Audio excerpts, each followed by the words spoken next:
Hey everyone, I have to admit, out of a lot of cringy games that people mainly associate with kids, because mainly they play it, Roblox has to be the one that companies see the most potential in to dip their toes in for making money. It was probably seen as the biggest gold mine back in 2021 when it was challenging the metaverse. You remember that joke of an idea? Because people basically they had full reign, full freedom to do whatever they want in that environment, making their own shop or a social space like a bar.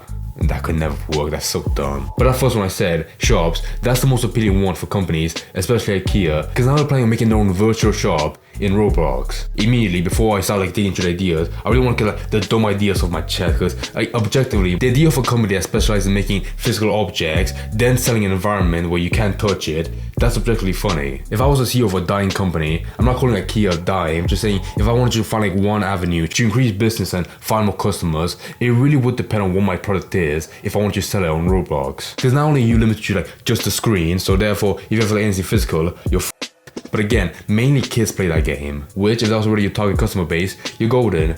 But I don't really think that kids are looking to buy couches or office desks for a new apartment they're moving into. But let's move past that. Let's imagine an actual fiancé couple about to get their own place and they want to spruce it up. And they choose to drive to an Ikea store. So they go to a Roblox store. And apart from that, try to get an actual perspective of how big it is and whether or not it would actually fit in your living space. You can still get the measurements like you normally would at an actual store. But I'm just making a point how this doesn't really improve the customer experience or might make it worse a tiny bit. Plus, at least an actual shop, you can very easily touch the product that you want to buy that could be up to thousands of dollars that you're spending on. Imagine a nice beautiful mahogany couch, very soft to touch, very nice artisan eases on the side. Now just imagine that compressing into a bunch of blocks and putting it on a Roblox store. Because of course you're not gonna get RTX level graphics in Roblox, come on. Oh, but it's probably gonna show pictures or PNGs of the product. Yeah, but what's the difference between that and just going on the web page online, just finding it on the store? Because then if you're using old pictures, it doesn't really bridge the gap for a virtual experience, it should be the same.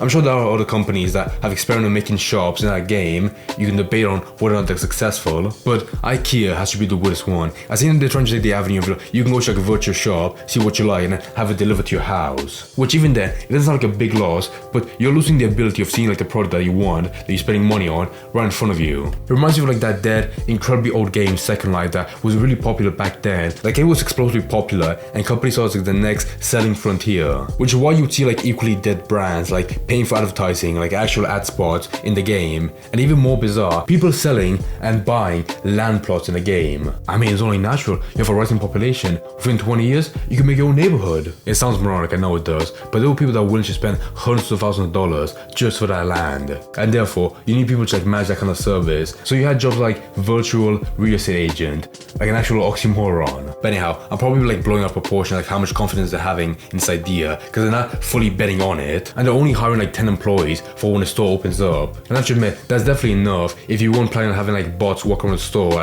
answer 5 questions and then crash and then give the same response to anything else they were asked. And they're not treating a serious working environment, so you have the ability to change sectors or departments you can work at. Being a home decoration expert or staying the gardening sector. And you know what? If you mainly hired middle-aged moms that want a remote job, they would kill at that. I think even Ikea's admitting themselves how funny and ridiculous this idea is, because in the interview they're gonna hold up soon, they have questions like this. How do you feel about being turned into pixels? If you pixelated Ikea furniture, which one would you be and why? What would you do if we ran out of pixelated hot dogs in a bistro? Very dumb shit treated as a joke, but also a small hint of what employee you would be. Would you shout at a customer? Or would you treat your job at a Roblox Ikea store with a lot of honor? One last thing that's blowing my mind, apart from the premise, the actual wage they're willing to offer to people. Setting it at the actual hourly pay you'd get at a real store if you're an employee there at $16.81. God damn. Imagine being an actual real employee at an Ikea store, waking up every day in the morning and then out of nowhere just snapping your back from lifting something, and then seeing on your phone a kid streaming the 5-hour shift at the same store you work at, but on Roblox, and they get paid the same as you. Apart from how insane that is, it did someone tell my opinion on how far they want to go with this or how much confidence they have. Because of that wage, that means they want actual good salespeople working there. They can actually convince people to buy stuff, selling a king-size bed to a 9-year-old. And alongside that, another thing for this idea, it doesn't go that well, it would be a decent training experience for new employees. It wouldn't be a one-to-one recreation of an actual job, but it gives them something at least. But yeah, all in all, the Roblox Ikea store will open in summer around mid-June, so for any middle schools that want to get a job and make some money, there you go.